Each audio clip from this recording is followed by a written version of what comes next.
Coming in at number 10, Aladdin. Aladdin was so charming. I was not sold with the trailers. I was not sold. I was like, oh my God. I was like, I don't know if this is going to be like, I don't know what it's going to be. So I was just like, I was so nervous, but I knew Will Smith was in it. I didn't really know about the other people or whatever, but I'm glad I gave it a chance because it was a decent surprise and I loved it. It was pretty good, and it really surprised me because I went in there thinking of worse. I did. Period, boo. Number 9, Jumanji 2, The Next Level. And I must say that I feel like they took it to the next level because it wasn't old and stale. The video game pretty much did the same thing it did in the first one, but they found a way to make it fresh and change it around and have different characters do different things with Danny Glover and Danny DeVito. And I really had a good time with it. And I was laughing my ass off. I mean, like, Kevin Hart was the MVP. Like, that Danny Glover... that Danny Glover impression that he does is just like it just... Like, sometimes people might say it may... get old after a while, but it didn't for me. I had a good time. I enjoyed Aquafina. I enjoyed The Rock was a little lackluster this time. Like, everybody else was still in his shine, so I don't know, honey. But anyway, you know you good, right? It's all good. I love the movie. It was so good from beginning to end. I had a good time and I recommend it. Go check it out. Honey, guess what my number 8 is? Hustlers. Child. J-Lo, bitch, you did that. You did it. Like, I credit this movie so it's solely on, and make it so bad. She took a secondary character. There was another person, I forget her name. It's escaping me at this time. But she was the secondary character. And phenomenal. She killed it. Like, yeah.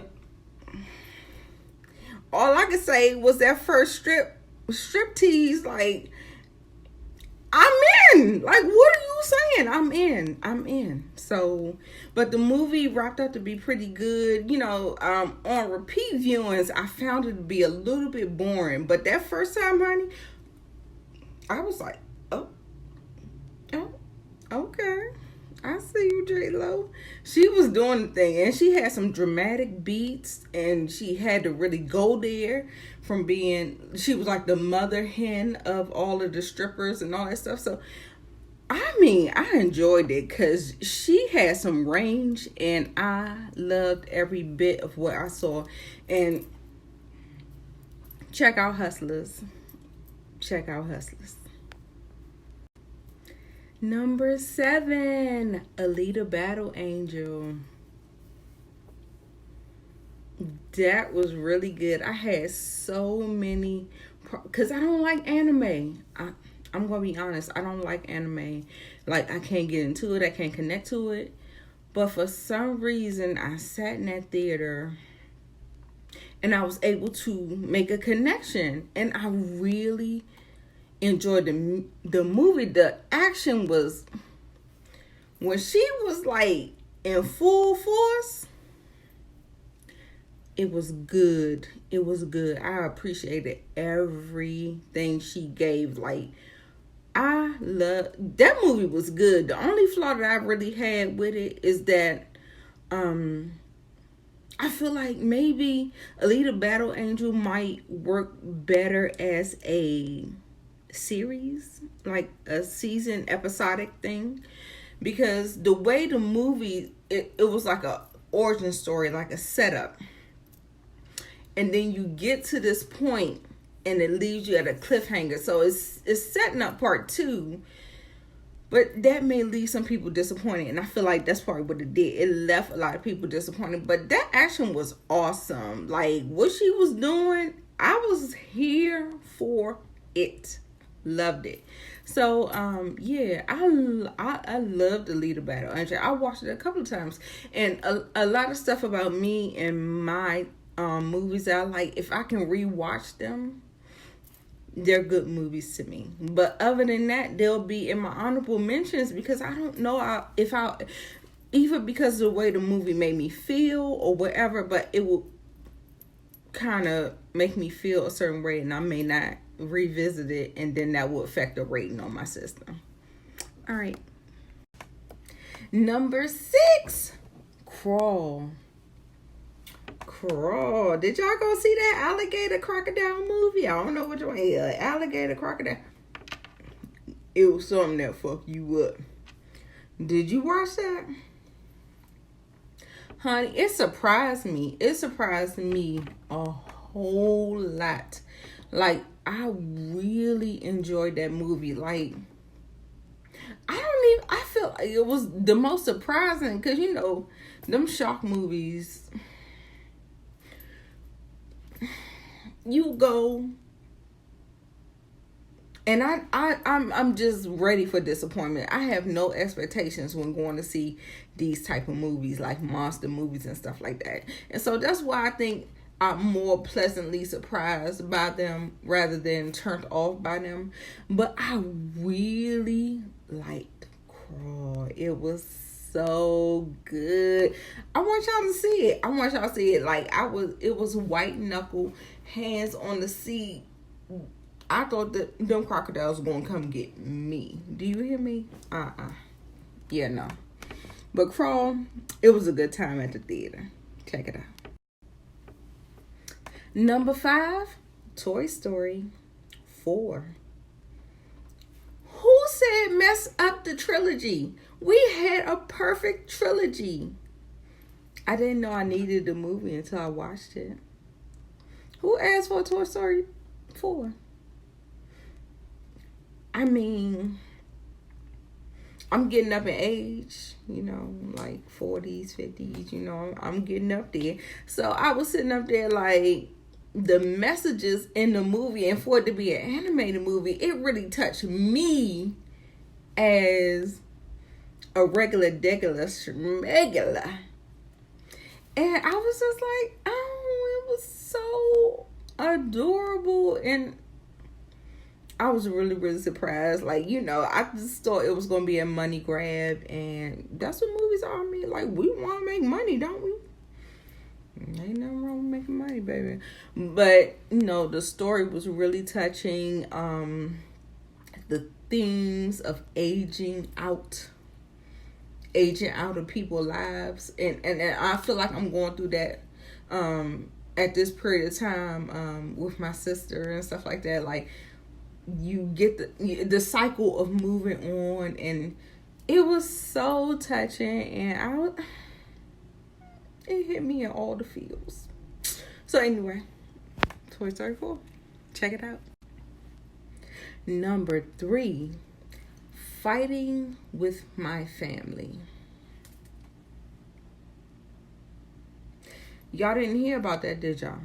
It was a little small movie that flew under the radar, and it was the true story. It was like a biopic of the WWE, the first female, whatever, I don't know her name. I saw it a long time ago. I don't follow wrestling. So, what I liked about the movie, like why this movie stands out, and I can't remember anybody's names, is because of the family themes, like the stuff that they were touching on and the things that was going on in the movie. It felt so relatable. It wasn't like this big grand nothing.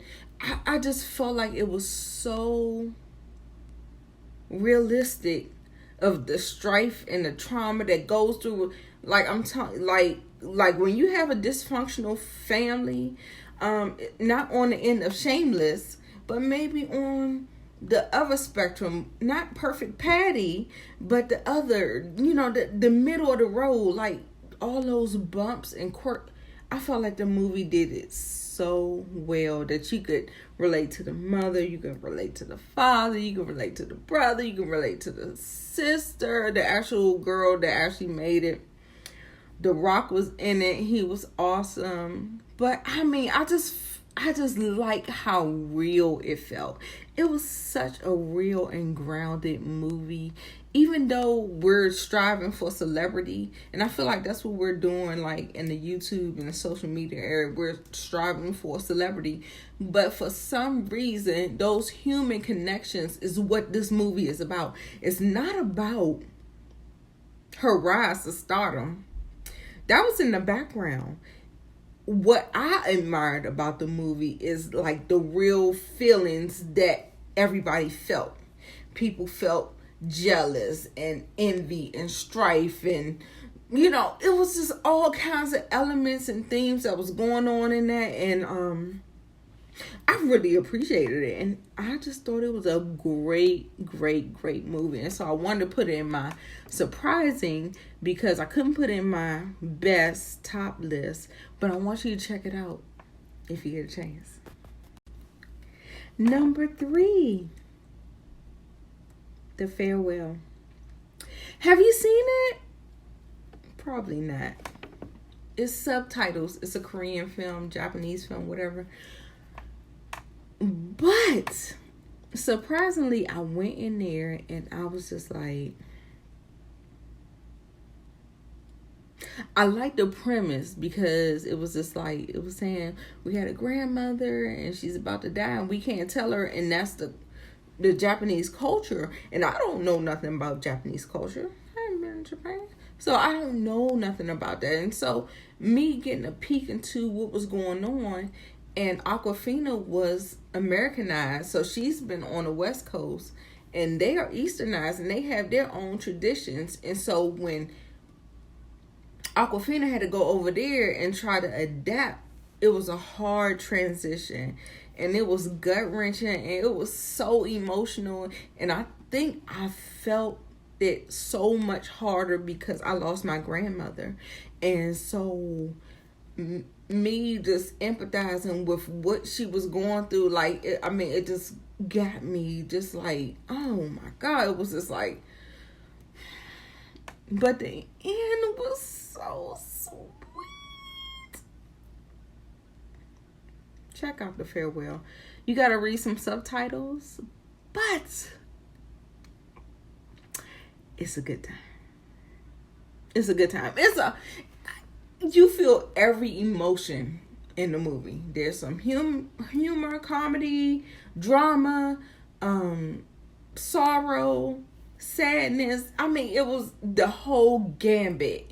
And when a movie can do that for me, you've succeeded for me. All right, check out The Farewell. Number 2.